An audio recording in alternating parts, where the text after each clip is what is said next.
My name is Robert Hartfield, and today my oral presentation will be on Spider-Man and how he became Spider-Man, what he's been through, and the lessons he has learned while being Spider-Man. So Spider-Man is a world-renowned hero created by Stan Lee and Steve Ditko. We'll cover the challenges he has faced, like the enemies, mental challenges, everything like that. His story of how he became Spider-Man should be relatively known pretty well. He was bit by a radioactive spider, and through that spider he gained abilities to wall climb, shoot webs, super strength, super speed, better reflexes, Spider-Man stuff. And whenever he got the powers, shortly before that, his uncle, Uncle Ben, he passed away, and he had to learn a very hard lesson, which was, with great power comes great responsibility. That is Uncle Ben's famous quote that a Spider-Man uses or thinks about almost daily while he's fighting crime, saving people, whatever. And speaking of saving people, there was a train incident in one of the movies or comics. He had to stop the train from derailing because the train track wasn't finished. And so what he did, he got his webs and he supported himself by attaching them to two separate buildings and using his strength to slow down the train enough to where it can come to a complete stop. And then once he did that, everyone was grateful for him, because they all got their lives saved by him.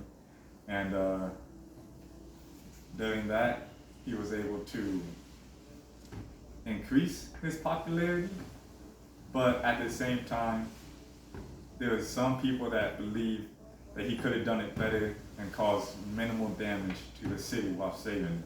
His main, person that is against him is J. Jonah Jameson. He is a news supporter who has a very strong opinion about Spider-Man. He's not a fan of him at all. He likes to bash him on things he could have done better.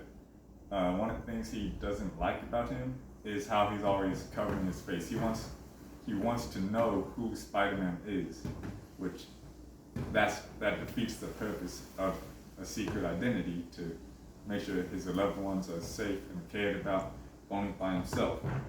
And so, speaking of people only caring about himself, this introduces Venom.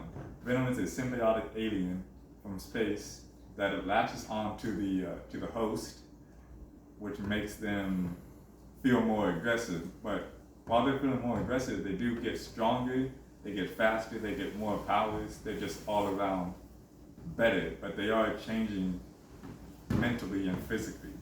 Because over time, with enough time, with the symbiote suit on, you become more hostile to your friends, your family, everyone you loved.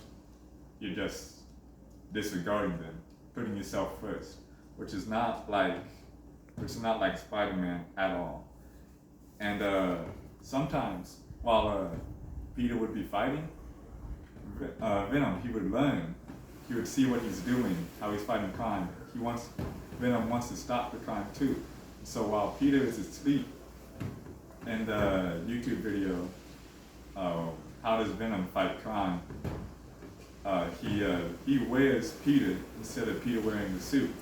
So what happens is, while he's asleep, Venom takes control, goes out into the night, fights crime, which Venom doesn't have rules. He just fights until they can't move anymore.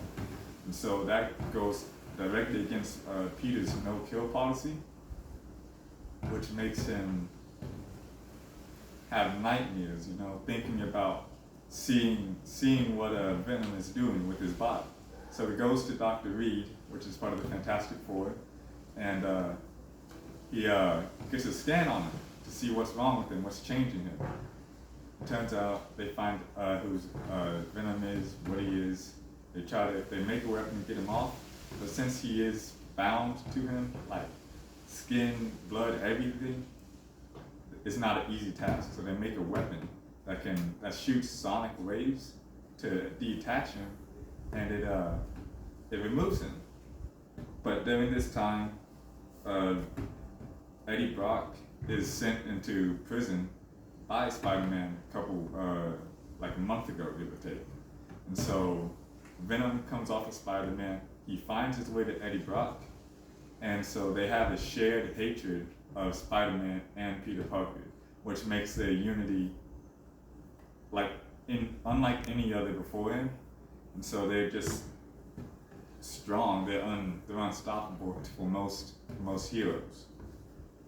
And so Spider-Man needs to figure out how to take both of them down without severely injuring either one of them.